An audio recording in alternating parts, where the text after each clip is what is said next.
খবর যাওয়ার 3 দিন পরে খবর গেল, তো 3.5 দিন করলো না, সাথে সাথে রসুলের কথাটাকে, আল্লাহর কথাটাকে মেনে নিল, নিজেকে ইমানদার সাবিত করে দিল। এবার কড়া ভাষা তো আমি ছেড়ে দিয়েছি, বুড়া মানুষ কড়া ভাষা কহে কবরে গুনাহগার হয়ে কেন যাব? আমি আপনাকে একটা নরম কথা বলছি। কি কথা? এটা হাদিস। হাদিসটার গোড়াখান কি? ইন্নাল্লাহ লা ইয়ানজুরু, আল্লাহ রাব্বুল আলামিন একগুলো মানুষের দিকে কিয়ামতের দিন রহমতের চোখ দিয়ে তাকাবেন না। এক, ওয়ালা ইউজাক্কিহিম, ওই লোকগুলোকে আল্লাহ তাআলা কিয়ামতের দিন পাক পবিত্র করবেন না। 2, ওয়ালা ইয়াতাকাল্লামু মাহুম, আল্লাহ রাব্বুল আলামিন ওই লোকগুলোর সঙ্গে কথা বলতে রাজি হবেন না।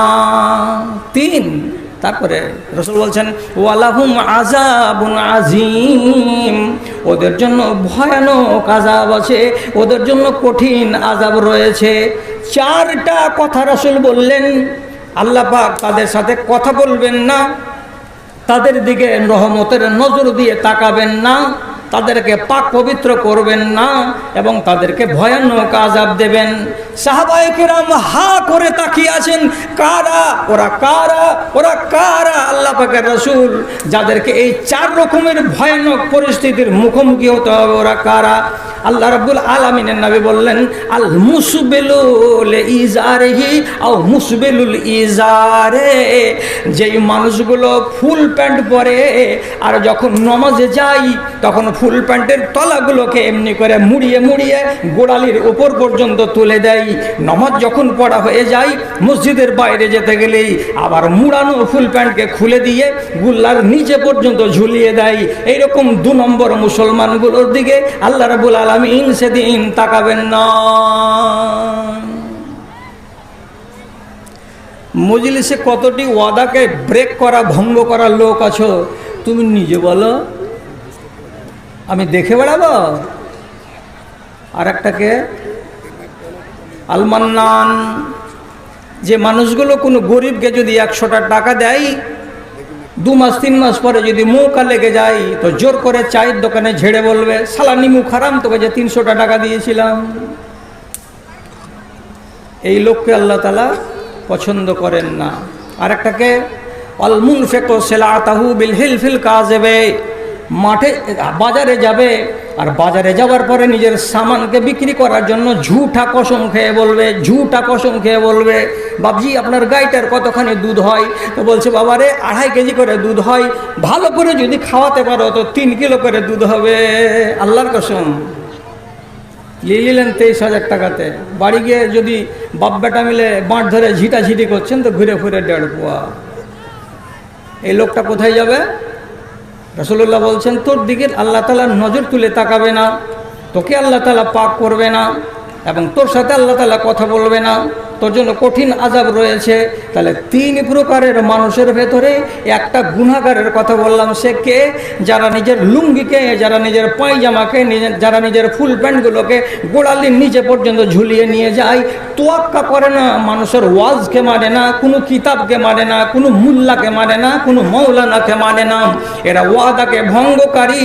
আর এদের কথা আল্লাহ তাআলা সূরা বাকারাতে বলছেন উলাইকা হুমুল খাসিরুন, এরা হলো ফেল পড়া। ফেল পড়ার কি আওয়াজ কম আছে নাকি আজকাল? পেপার যারা পড়েন তারা হ্যাঁ বলেন, 2টা লোক হ্যাঁ বললে আর জি ভরে যাবে। কিন্তু কি এই মাত্র 6-7 মাস আগে টেস্ট পরীক্ষাতে ফেল হয়ে গেল 150টা বেটি ছেলে। ওরাকে ফর্ম ফিল আপ করার সুযোগ দিল না, ওরা রোডে আন্দোলন করতে লাগলো। কি বলে? আমাদের পাস করাতে হবে, আমাদের ফাইনালে সুযোগ দিতে হবে, দিতে হবে। মাস্টারেরা কাবু হয়ে গেল, দাও ফর্ম ফিল আপ করতে দাও। ফর্ম ফিল আপও করলো, পরীক্ষাও দিল। শেষের বেলায় পরীক্ষা দিয়ে যখন ফেল হয়ে গেল তো একবারে লম্বা লম্বা রসগোল্লা পেল। তো বলছে রাস্তা ঘেরে আমাদের পাস করাতে হবে, আমাদের পাস করাতে হবে। তো উচ্চ মাধ্যমিকের মেয়ে ফেল পড়ে রোড ঘেরে পাস করতে চাইছে। কোনো সাংবাদিক বলছে তোমাদের নাম্বার কম হয়ে গেছে, তো আচ্ছা তুমি আমরেলা বানান করো তো। বলছি AMBRELA, আমরেলা। আমরেলা বানান হলো কি দিয়া? এ দিয়ে আমরেলা। সাংবাদিক বলতে পারলো না, খালি মনে মনে বললো যে এই জন্যই ফেল পড়েছিস। ফেল পড়ার কি আওয়াজ কি কম? এ মজলিসে যতগুলো আমার জাত ভাই আছে যারা ধর্মের বিষয়ে ফেল পড়ে আছে, তার কাছে গিয়ে দুটা কোনো দিনের কথা আলোচনা করতে জানতো, তার আগে বলবে ওগুলা জানি বলি সাহেব, তোমার থেকে কম বুঝি না, হারা তোমার থেকে কম বুঝি না। তো বুঝো আমাদের থেকে বেশি তো ঝাঁটা খেয়ে কেন পড়েছ? হ্যাঁ, উলাইকা হুমুল খাসিরুন আল্লাহ তাআলা বলছেন। তো তোমার ভেতরে কেন দেখতে পাওয়া যায় না? কোনো মানুষ রাগ করবেন না, আমি আইনুদ্দিন জৈনুদ্দিন কাউকে নাম ধরে আমি বলছি না। আমার কথার দিকে বিচার করুন, খেয়াল করুন, তারপরে ফয়সালা করুন। মক্কাতে রসুলকে ঢুকতে দিল না। 1400 জন লোককে নিয়ে আল্লাহ রসুল হুদায়বিয়ার মাঠে বসে আছেন, চুক্তি লেখা হবে। এমন সময়তে কাফেরদের মধ্যে থেকে একটা লোক এসেছে রসুলের সাথে আলোচনা করতে, এইবার আপনাকে যেতে দিব না, আগামী বছর আসবেন, একটা সোলহা চুক্তি লেখা হবে, এই বলে আলোচনা চলছে। আর ওই টাইমে আল্লাহ পাকের নবীর কাছে এসে এই উরওয়া ইবনে মাসউদ বলে যে কাফির সেদিনের, তো রসুলের সাথে কথা বলছেন, আর মাঝে মাঝে এমনি করে হাত বাড়িয়ে রসুলের দাড়িটিতে এমনি করে হাত দিচ্ছেন। বেদিন কাফের রসুলের দাড়িতে এমনি করে এরকম করে হাত দিচ্ছেন। খারাপ মনে কিন্তু নয়, ভালো নিয়েতে এরকম করে হাত দিচ্ছে। ওইখানেই আল্লাহ পাকের রাসূল যেখানে বসে আছেন তারই পাশেই আর একটা লোক বসে আছে, দাঁড়িয়ে আছে, হাতে একটা ছাতার মতো কোনো জিনিস নিয়ে, যাতে রসুল্লাহকে ছায়া লাগে। তো এটাকে বলা হয়েছে হাদিসে মিগফার, একটা বড় মাথলের মতন জিনিস যেটা যুদ্ধের ময়দানে মিলিটারিরা ব্যবহার করে। এই মিগফার মানে ছোট্ট একটা ছাউনি বা ছাতা এরকম করে ধরে আছে। তো বাম হাতে ছাতা ধরে আছে, আর এই মুগীরা বিন শুবা তার নিজের তরবারির আগালখানা দিয়ে এই উরওয়া বিন মাসউদের হাতখানাতে ধাক্কা দিয়ে বলছে, হাতখানাকে হটিয়ে নাও, হাতখানাকে হটিয়ে নাও। ওই রসুলের দাড়িতে হাত দিছিস মানে হাতটা? ই তখন বড় বড় চোখ করে দেখছে, এটা রসুল, আর ইয়ার সুন্দর দাড়িটি আমাকে ভালো লাগছে, আর এটাকে আমি অপমান করার জন্য নয়, আমি ভালোবেসে রসুলের দাড়িটিতে হাত দিছি। আর এই লোকটা আমাকে এরকম করে ঘোঁচা দিয়ে বলছে, এই হাত হটা। দুবার হাত দিয়েছে, দুবারই তরবারির নখ দিয়ে ওর হাতকে হটিয়ে দিয়ে বলছে, আখেরিয়া দাকা, হাত হটাও, রসুলের গায়ে হাত লাগাবে না। যেমন এই কথাটা বলা, তখন এই লোকটা ঠান্ডা আওয়াজে বলছে, মানহাজা, এই লোকটা কে? হে আল্লাহর রাসূল, আমি আপনাকে রাসূল বলে মানি না, মুসলমানেরা আপনাকে আল্লাহর রাসূল বলে মানে। আমি সেই সেন্সে আপনাকে বলছি, হে মুসলমানদের রাসূল, আপনার দাড়িটিতে হাত দিতে যাচ্ছি, তো লোকটা হাত দিতে দেয় না। এই লোকটা কে? তখন আল্লাহ রাসূল বলছেন, এটা তোমার ভাতিজা হলো, সম্পর্কে ভালো করে খোঁজ খবর নিয়ে দেখো গা, এটা আলাদা কোনো লোক নয়, এর নাম হলো মুগীরা বিন শুবা, এই লোকটার নাম হলো এটা, আর তোমার বংশের ছেলে এটা, এটা আলাদা কোনো লোক নয়। তখনই বলছে, ও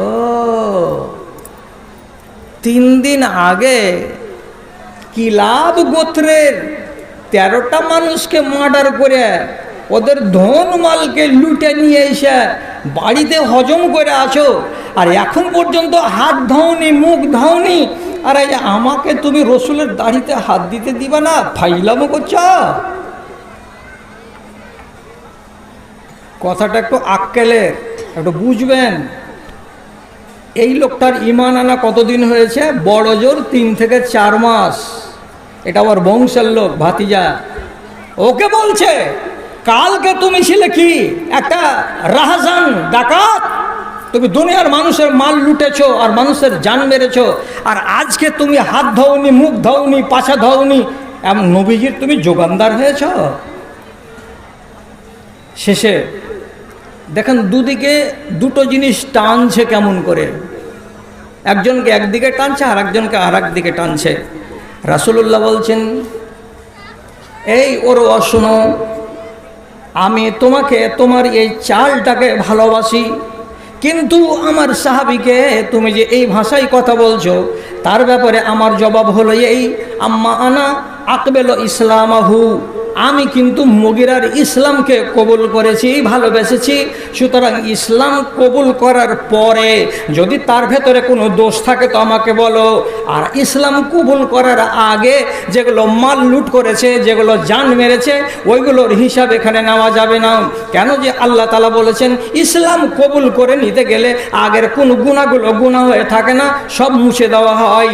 অতএব আমি মুগিরাকে ভালোবাসি, মুগিরার ইসলামকে ভালোবাসি।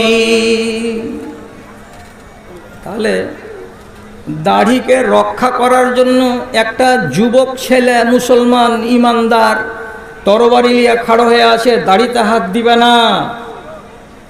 আর আরেকজন কাফের বেদিন দাড়ির মোহাব্বত করার জন্য হাত দিয়ে নাড়তে যাচ্ছে, কিন্তু ওর অন্তরের দিকে দেখতে পাই না। আমি এত সুন্দর হাদিসটা আপনাকে পড়ে কি বুঝাতে চাইছি তো রাগ করিয়েন না। যখন আমি বেটির বাড়ি মাঝে মাঝে আসি আর হাটখোলা স্ট্যান্ডে আমি নামি, তো হাটখোলার কিছু এমনও দোকান আছে যেইগুলো দোকানের দিকে গিয়ে আসসালামু আলাইকুম বলবো তো দ্বিধা লাগে মনটাতে। আল্লাহ জানে এইখানে এরা সালাম নিবে কি নিবে না। কেন? এদের চেহারাতে সালাম নিবে এই রকম রেখা বা লক্ষণ দেখতে পাওয়া যায় না। তাহলে তোমাকে সালাম দিতে আমার যদি দ্বিধা হয় যে এগুলো মুসলমান সবাই না, এগুলো মুসলমান নয়, তাহলে আপনি নিজের বিচার নিজে করুন যে সেদিনকার মতো উরওয়া বিন মাসউদ যে কাফেরটা ছিল, ওর অন্তরে দাড়ির যেখানে ভালোবাসা আছে বা ছিল, ওই কাফেরের সমান ভালোবাসা আপনাদের মতো মুসলমানদের অন্তরে আছে না নাই, জবাব লেখা পাঠান সাদা কাগজে। পাওয়া যায় না। দাড়ি রাখতে গেলে নাকি ভালো বাড়িতে বিয়ে হবে না, দাড়িওয়ালা ছেলেপিলে ভালো বাড়িতে বউ পাবে না। কত বড় জল্লাদি কথা এটা। আমরা দাড়ি রেখে বিয়ে করেছি, তো আমরা কি কোনো চুন্নিকে নিয়ে এসেছি? আমি সেই যুগে 45 বছর আগে MBBS ডাক্তারের বেটিকে আমি বিয়ে করে এনেছি। আমার শ্বশুর আবু সামা ডাক্তারের ক্লাসমেট ডাক্তার জাকারিয়া। তো আমার দাড়ি যদি বদনামের হতো তাহলে সে ডাক্তার কি আমাকে বেটি দিত? মুসলমান যদি এরকম বাজে ধারণা রাখে তাহলে এরা আল্লাহর ওয়াদাকে রেখেছে না ভেঙেছে আমি বলতে পারবো না। সম্মান করতে শিখুন আল্লাহ রসুলের কথাকে, সম্মান করতে শিখুন আল্লাহ পাকের রসুলের ব্যবহারকে, সম্মান করতে শিখুন আল্লাহ পাকের নবীর সুন্নাতকে। চিনেন, শিখবেন, যদি শিখেন তো শিখেন। কি বলছি আপনাকে, আল্লাহ রসুল নেই দুনিয়াতে, চলে গেছেন। এবার দুইজন নাম করা লোকের কথা বলছি। একজনের নাম আব্বাস, রসুলের চাচা, আর একজনের নাম বলছি তার নাম উমর ফারুক, আল্লাহ পাকের রসুলের শ্বশুর, হাফসার বাবা। কি ঘটনা? মগজে রাখেন, কাজ দিবে।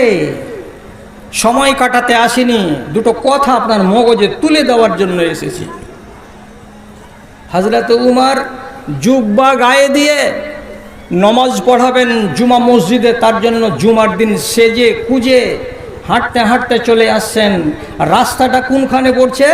তো হযরতে আব্বাসের বাড়ির গোড়া দিয়ে রাস্তা আছে, ঠিক ওই জায়গাটা দিয়ে হাঁটতে হাঁটতে হাঁটতে হাঁটতে চলে আসছেন।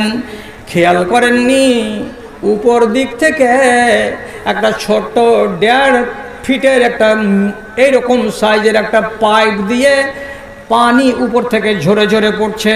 তো পানিগুলো যদি পড়ছে তো সেই দিন হযরতে আব্বাসের বাড়িতে দুটো পায়রা কিংবা দুটো মুরগি কিছু জবে হয়েছে। আর জবে যখন হয়েছে তো সেই জবে হওয়া জানোয়ারের রক্তগুলো আর পানিগুলো মিলেমিশে ছাদের নল দিয়ে নিচু দিকে পড়ছে। আর হযরত উমর ওইখান দিয়ে চলে যাচ্ছিলেন, তার সুন্দর জামাতে, তার সুন্দর কাপড়ে ওই রক্ত মিশানো পানিগুলো টুপ করে এসে লেগে গেল।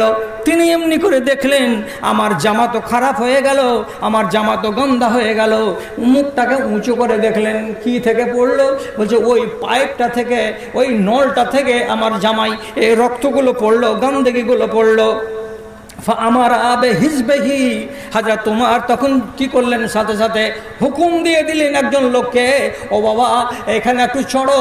আর চড়ার পরে ওই 1.5 ফুটের পাইপটাকে ওখান থেকে খুলে ফেলে দাও, ভেঙে ফেলে দাও, ওখান দিয়ে পানি পড়তে গেলে মানুষের ক্ষতি হয়ে যায় বলে তিনি হুকুম দিলেন। আর দেওয়ার পরে বাড়ি ফিরে গিয়ে নিজের জামা আর কাপড়কে বদল করলেন। আর করার পরে আবার মসজিদে এলেন নামাজ পড়াবার জন্য। নামাজ পড়া হলো।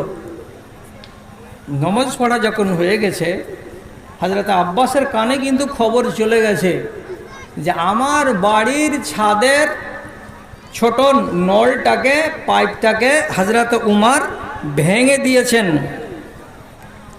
লোককে দিয়ে ভাঙিয়ে দিয়েছেন। তো ইনি হলেন শাসক আর ইনি হলেন প্রজা, হযরত উমরের সঙ্গে লেগে তো পারবেন না। তখন তিনি নমাজ শেষ করে মসজিদে বসে থাকা অবস্থাতে বলছে, ওয়াল্লাহে ইন্নাহু লাল মাউযিউল্লাযী ওয়াজআহু রাসূলুল্লাহ সাল্লাল্লাহু আলাইহি ওয়াসাল্লাম বিয়াদিহি। আব্বাস বলছেন উমরকে, হে উমর, আল্লাহর কসম খেয়ে বলছি, খলিফাতুল মুসলিমিন, যেই জায়গাটাতে ওই ছোট্ট পাইপটা লাগানো ছিল ওই জায়গাটাতে আমার নবী, তোমার নবী রাহমাতুল্লিল আলামিন জনাবে মুহাম্মাদুর রাসূলুল্লাহ নিজের হাতে পাইপটাকে বসিয়ে দিয়ে গিয়েছিলেন, আমি কিন্তু ওখানে বসাই না। কার হাতের বসানো পাইপ? রাসূলের। পাইপটাতে কার হাত লেগেছিল একদিন? রাসূলের। জায়গাটাতে এখানে বসাতে হবে, এই ফায়সালাটা কে করেছিলেন? আল্লাহ পাকের রাসূল। হযরত উমর সাথে সাথে মসজিদের ভেতরে থরথর থরথর করে কাঁপতে লাগলেন। কাঁপতে কাঁপতে তিনি বলছেন, ওয়াল্লাহে লাযামু, কসম আল্লাহর হে আব্বাস, আমি আল্লাহর কসম খেয়ে বলছি, ওই জায়গাটাতে চলো, আমিও যাচ্ছি, তুমিও চলো। যে পাইপটাকে খুলে ফেলে দিয়েছি, পাইপটাকে হাতে করে আনো, আমি ওই জায়গাটাতে দাঁড়াচ্ছি, তুমি আমার পিঠের উপরে চড়ো। আর চড়ার পরে মানুষের কাঁধে যেমন মানুষ একজন চড়ে ওই রকম করে চড়ো। আর ওই জায়গাটাতে আবার ওই পাইপটাকে লাগিয়ে দাও, যেই পাইপটাতে নবীজির হাত লেগেছে, যেই পাইপটাকে আল্লাহ পাকের নবী নিজের জায়গা পছন্দ করে লাগিয়েছিলেন। সুতরাং নবীজির চয়েস করা জায়গাকে আমি কেন ভাঙতে যাব? নবীজির হাত লাগানো জিনিসটাকে কিসের জন্য আমি মেঝেতে ফেলতে যাব? আমার মতো বেয়াদব দুনিয়াতে আর কে হবে? এত বড় নাফরমানি আমার দ্বারাই করা হবে না। অতএব হযরত উমর সাথে সাথে ফিরে এলেন। আর আসার পরে ওই জায়গাতে পাইপটাকে লাগিয়ে দিলেন যেখানে নবীজি পাইপটাকে বসিয়ে দিয়েছিলেন। কেন করলাম? তো বলছে, আমার নবীর সুন্নাতকে ভালোবেসেই, আমার নবীর আমলকে ভালোবেসেই, আমার নবীর হাত লাগানো জিনিসটাকে আমি বেইজ্জত করব না, সেই নিয়তে আমি এত বড়টা কাজ করে দিয়ে গেলাম। রাসূলুল্লাহ কোম্পানির তরফ থেকে ওই হীরা 444 কোম্পানির থেকে এটা দিয়ে দিয়েছে। কতটি আছে? 5000। হীরা কোম্পানি, এটা লিখে রাখো তো একটু, 5000 আছে। ঠিক আছে, আমি শেষ করে বলব। রাসূলের হাত লাগানো জিনিসটাকে ভাঙতে গিয়ে এত বড় বড় সিনিয়র লোক, এরা একজন আর একজনের ঘাড় ধরে জড়াজড়ি করে কাঁদছে, বলছি এত বড় বেয়াদবি করলাম, এত বড় বেয়াদবি করলাম। আর আমাদের সামনে আজকে গড়াগড়ি যাচ্ছে নবীজির সুন্নাত। না মুসলমান মানে বেটারা, আর না মুসলমানের মধ্যে মানে মেয়েরা। কেউ মানতে রাজি নয়, কেউ মানতে রাজি নয়। সুন্নাতকে ত্যাগ করে দিয়ে আমিও বলছি বড় ইমানদারের বেটা, আর সুন্নাতকে বাদ দিয়ে আমার মায়েরা ওরাও মনে করছে যে আমরা বড় ঘরের বেটি আর আমরা নমাজির বেটি। রাসূলুল্লাহর ইতাআতকে আর আল্লাহর ইতাআতকে ছেড়ে দিয়ে কোনো মানুষ পাস করতে পারবে না। কারণ যে কোরআন মাজিদ আল্লাহ রাব্বুল আলামিন বলছেন, মান আতাআনি ফাকাদ আতা আল্লাহ।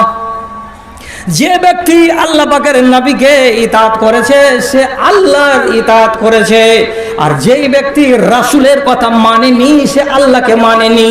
অতএব আল্লাহকে রাজি করতে গেলে রাসূলুল্লাহর কথাগুলোকে আগে মেনে নিতে হবে। আর রাসূলুল্লাহর কথা যদি আমার হাতের দ্বারাই আমল না পাই তাহলে রাসূলকে রাজি করা সম্ভব হলো না, আর রাসূল যদি রাজি না হয় তো আল্লাহকে রাজি করা সম্ভব হলো না। কথা বলুন, একটু করে হ্যাঁ না করুন। এমন একজন সাহাবী, তার নাম খুবাইব। বেচারিকে ধোঁকা দিয়ে ধরে নিয়েছিল মক্কার মুশরিকরা, বাজারে বিক্রি করে দিল, গোলাম হয়ে গেল। কিনে নিল ওইখানে একটা লোক, ওর আওলাদ। যেই লোকটা বদরের যুদ্ধের দিন মারা গেছিল তার নাম হলো, কাফেরের নাম হলো হারেস। হারেসের বেটারা টাকা দিয়ে কিনে নিল। কাকে? তো এই সাহাবীটাকে। কেন কিনলো? এত টাকা দিয়ে কেন কিনলো? একটা মানুষকে কিনতে গেলে 2000 2500 দিরহাম লাগে, তাহলে মানুষটাকে দিনার লাগে, তাহলে কিনতে পাওয়া যায়। একটা মানুষকে কিনে নিল, নিয়ে বাড়ি গেল। কিসের খুশিতে? সব ভাইটি আর বাড়ির মেয়েটি মিলে আনন্দ করছে আর বলছে, আমার বাপের রুহটা পাগলার মতো পেঁচার শরীরে ভর করে এই গায়ে ওই গায়ে দৌড়ে দৌড়ে বেড়াচ্ছে, আর আওয়াজ দিয়ে দিয়ে বলছে, বেটারে আমি মরে গেছি বদরের যুদ্ধে, আমার রুহটা কাঁদছে, তোরা আমার পক্ষ থেকে বদলা নে, বদলা নে, বদলা নে। তো কাফেরদের ধারণা হলো এটাই, যতদিন তার বদলা নেওয়া না যাবে ওই রুহটা তার বাড়ির চারিদিকে পেঁচার আকার নিয়ে দৌড়ে বেড়াবে, কোনোদিন শান্তি পাবে না। ওরা কিনে নিল, নিয়ে নিজের ছেলেপিলেকে, বেটি বহিনকে ডেকে বলছে, আরে তোরা খুশির খবর শুন। কি জি ভাই? তো বলছে, আমার বাপকে যে মেরেছিল ওকে পেয়ে গেছি, আজকে বাজার থেকে কিনে নিয়ে এসেছি, আগামী কালকে বেলা 10টার সময় ওকে হারাম শরীফের বাইরে নিয়ে যাব, আর যে ওকে শুলিতে চড়িয়ে জিন্দাই ধড়পড় ধড়পড় করে মেরে শেষ করে দেব, আমার বাপের রূহ শান্তি পেয়ে যাবে। এই জন্য নিয়ে এসেছে কিনে। ওকে বাড়িতে রেখে দিয়ে বাড়ির লোকেরা ওই হারাম শরীফের বাইরে নিয়ে গেছে। হারামের মধ্যে মানুষ মারা যায় যে নয়, এই জন্য বাইরে নিয়ে গেছে, নিয়ে যাচ্ছে, যাবে। তো যাওয়ার আগে শুলিটা তৈরি করছে। এদিকে একটা খুঁটা, ওইদিকে একটা খুঁটা, মাঝখানে আর একটা খুঁটা দিতে হবে, বাঁশ দিতে হবে, মজবুত করে বাঁধতে হবে, মাঝখানে একটা ঘিরনি লাগাতে হবে বা কিছু একটা করতে হবে, যেটা শুলি দেওয়ার নিয়ম, সেগুলো ওরা প্রস্তুতি করতে গেছে। কোথায়? তো হারাম শরীফের বাইরে। এই জায়গাটাকে বাদ দিয়ে ইসলামপুরের পুরো মাঠে গেছে, যে ওরা আপনার বেটা ছেলে কাজ করছে। বেলা 10টার সময় এই আসামি, নবীর সাহাবী, খেজুরের গুচ্ছা পাচ্ছে কোথা থেকে তো আল্লাহ জানে, ওর সামনে ঝুলছে, 2টা করে ভাঙছে আর খাচ্ছে, ভাঙছে আর খাচ্ছে। তো বাড়ির বেটি ছেলেটা মাঝে মাঝে একবার করে দেখছে আর একা একাই বলছে, আল্লাহর কসম, এই লোকটার মতো উত্তম বন্দী আমি আমার জীবনে কোনো দিন দেখিনি, এই লোকটার মতো সুন্দর কয়েদি আমার জীবনে আমি কোনো দিন দেখিনি। কে যে দিয়ে যাচ্ছে, কোথা থেকে যে আসছে জানি না, টাইমে টাইমে তার সামনে আঙ্গুরের গুছাগুলো লটকিছে, আর এই আল্লাহর বান্দা ঘরের ভেতরে বসে বসে 2টা করে ভাঙছে আর খাচ্ছে। এমন সময় বেলা 10টার সময় খুবাইব বলছে, ও বুবু, ও দিদিমণি, হারেসের বেটিকে ডাকছে, ও বুবু একটু এদিকে আসিও। এদিকে আসিও বলে যে ডাকছে, তো ওই বেটি ছেলেটারই কোলের একটা বাচ্চা হামাগুড়ি দিয়ে হাঁটতে হাঁটতে এই কয়েদির কাছে এসে খেলছে। আর এই ছেলেটা আসার মাত্র 10 মিনিট আগে আর একটা ঘটনা ঘটে গেছে। কি? ওই মেয়ে ছেলেটি কি বলেছিল, এই বন্দি কি বলছে, বুখারীর হাদিস, ফাস্তাআরা মিনহা মূসা লিয়াস্তাহিদ্দা। বেটি ছেলেটাকে ডেকে বলছে, বুবুরে, তোমার বাড়িতে একখানা খুর যদি থাকে, একখানা চুল কাটা চুল কামাকা খুরগুলো যদি থাকে, দয়া করে একটু দে রে বোন, আমাকে দে, আমার একটু দরকার পড়ে গেছে। ওই মেয়ে ছেলেটি এই কথাটা শুনে নিজের ভাইদের ব্যবহার করা খুরখানাকে নিয়ে এসে এই কয়েদির হাতে দিয়ে দিয়েছে। তার 5 মিনিট 10 মিনিটের মাথায় যখন ওর কোলের বাচ্চাটা হামাগুড়ি দিয়ে হাঁটতে এর কোলের উপরে এসে বসে আছে, আর দুশ্মনের বাচ্চাটাকে ঘাড় নাড়ছে আর গাল নাড়ছে আর আদর করে সোহাগ করে কথা বলছে, কি নাম রে বাবু তোমার মায়ের নাম কি, তোমার বাপের নাম কি, এই বলে বাচ্চা ছেলেটাকে আদর করছে। মেয়ে ছেলেটি আওয়াজ শোনা মাত্রই চিল যেমন দৌড়ে চলে আসে, ওই রকম দৌড়ে চলে এসেছে আর ভয়ে জানটা তার উড়ে গেছে। কি বলে যে এই লোকটাকে 11টার সময় আমার ভাইয়েরা নিয়ে যাবে আর শুলিতে চড়িয়ে জীবন মেরে দেবে। আর সেই লোকটার হাতে আছে এত বড়খানা ছুরি, এত বড়খানা ব্লেড, এতখানা বড় আছে চাকু, এইটা দিয়ে খুরখানা দিয়ে তার মোচগুলোকে সাফ করেছে। আর সেই খুরখানা দিয়ে আমার বাচ্চাকে যদি কেটে দেয় এখন, তো আমার বাচ্চা নিজেকে বাঁচাতে পারবে না।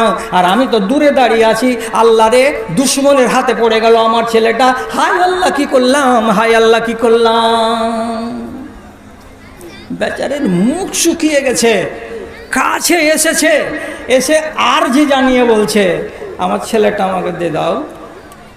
তখন এই কয়েদি বলছে, দিদি, তুমি মনে মনে ভাবছো যে আমার টাইম হয়ে গেছে মরার, তো মরবার কালে তোমাকে ছেলেটাকে আমি জবাই করে দিয়ে বদলা আগে নিয়ে মরব। ওয়াল্লাহে লা আফআল ইনশাআল্লাহ।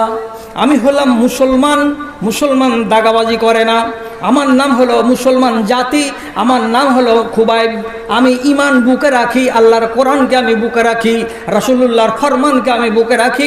একটা মাসুম বাচ্চাকে হত্যা করার অপরাধ আমি নিতে পারবো না, এটা আমার ইসলামে জায়েজ নয়।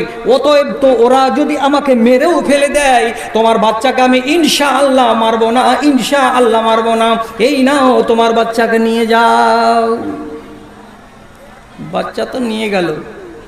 আপনি আমাকে প্রশ্ন করেন, 11টার সময় শুলিতে যাবে, তো বেলা 10টার সময় খুর চেয়ে নিয়ে কি করবে?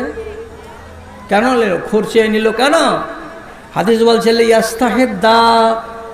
একজন মুমিন মুসলমানকে 40 দিনের আগে তার বগলকে পরিষ্কার করে নিতে হবে, হয় নুচে ফেলে দিতে হবে, এটা হলো সুন্নাত। আর নুচে ফেলা যদি সম্ভব না হয়, উস্তুরা ব্যবহার করে বগলটাকে পরিষ্কার করে নিতে হবে 40 দিনের আগে। এটা হলো নবীজির সুন্নাত। আল্লাহ পাকের নবী হাদিসের ভেতরে বলছেন, 10খানা হলো আমার সুন্নাত, 10খানা হলো আমার সুন্নাত। তার ভেতরে বগলকে উপড়ে ফেলে দেওয়া হলো একটা সুন্নাত। এবং মোচগুলো যেন বড় বড় না থাকে, মোচগুলোকে কেটে ছোট করে রাখতে হবে, এটা হলো নবীজির সুন্নাত। লম্বা কথা বলার টাইম নাই। ওই টাইমে হযরতে মুসাব বিন হযরতে খোবাইব বলছেন, আমি এখন মরে যাব, আর মরে যাওয়ার পরে আমাকে কবরে যেতে হবে। আমি আমার জীবন্ত অবস্থায় রাসূলুল্লাহর একটা সুন্নাতকে মেনে চলেছি। এবার কবরে যাওয়ার কালে আমি যদি সুন্নাতকে মেনে না যেতে পারি, তাহলে আমি কিয়ামতের দিন কি জবাব দেব? আমি কোন মুখ নিয়ে হাসরের ময়দানে খাড়া হব? আমার মুখ যদি বড় বড় থাকে, আমার বগলের চুলগুলো যদি বড় বড় থাকে, তাহলে সুন্নাতের খেলাফ মরণ মরে আল্লাহকে জবাব দিতে পারবো না। এই জন্য মরবার আগে আল্লাহ পাকের নবীর সুন্নাতের উপরে আমল করব, আর একজন সুন্নাতি মুসলমান হয়ে কবরে যাব। তার জন্য দুশমনদের কাছে চেয়ে নিলাম, একখানা খুর দাও। খুর নেওয়ার পরে বগলগুলোকে সাফ করে নিলেন, মোচগুলোকে কেটে পরিষ্কার করে নিলেন, আর নেওয়ার পরে তিনি সুন্নাতি মানুষ হলেন। আর সুন্নাতি মানুষ হয়ে বেলা 11টার সময় ময়দানে গেলেন, শুলিতে চড়িয়ে দেওয়া হলো। আর শুলিতে চড়িয়ে দেওয়ার পরে একজন মুমিন মুসলমানের জীবনটা কাফেরের দ্বারাই শেষ করে দেওয়া হলো। এটা তো হলো মোচের কথা, এটি হলো বগলের কথা, তার নিচে হলো দাড়ির কথা। দাড়ির কথা তো 10 মিনিট আগে গত হয়ে গেছে। আপনি নিজের পরিচয় দিতে পারবেন? ওই রকম ঈমান নিয়ে আপনি একজন যুবক ছেলে হয়ে দুনিয়াতে বেঁচে আছেন, বলতে পারবেন কি? সাহস আছে? আপনি বলবেন কি যে আল্লাহর ওয়াদাকে আমি ভাঙিনি, না ভেঙে আমি ঈমানের উপরে আছি? তাহলে তো আমি বলবো যে আপনি পাস। আর আপনি যদি এগুলো ক্ষুদ্র ক্ষুদ্র কাজগুলোকে অবজ্ঞা করে থাকেন, তাহলে আল্লাহর ওয়াদাকে যারা লঙ্ঘন করেছে তারা তো ফেল। আল্লাহ তাআলা সূরা বাকারার 2য় রুকুতে বলে দিয়েছেন কথা। কত মানুষ আছে এইরকম। আপনি মনে মনে ভাবছিলেন যে মৌলী সাহেব অনেকদিন পরে আমাদের দেশে এসেছে, তো কত যে কথা বলবে বলে আমাদেরকে হাসাবে আর আমাদেরকে কুদাইবে আর আমাদেরকে আনন্দ দিবে। কিছু না বলাতে আমার জাত এমনি হু হু হু হু হু হু করে জাহান্নামের দিকে চলে যাচ্ছে। আর আমি আপনাকে হাসাবো এ রাত্রি 12টার সময় দিয়ে আরো ঠেলবো যে তুই যা জাহান্নামে যা। ওই কাজের জন্য আমি এখানে আসিনি, আমি এসেছি অন্য কাজের জন্য। সুন্নাত মানতে গেলে কত লাভ আছে এই কথাটা কি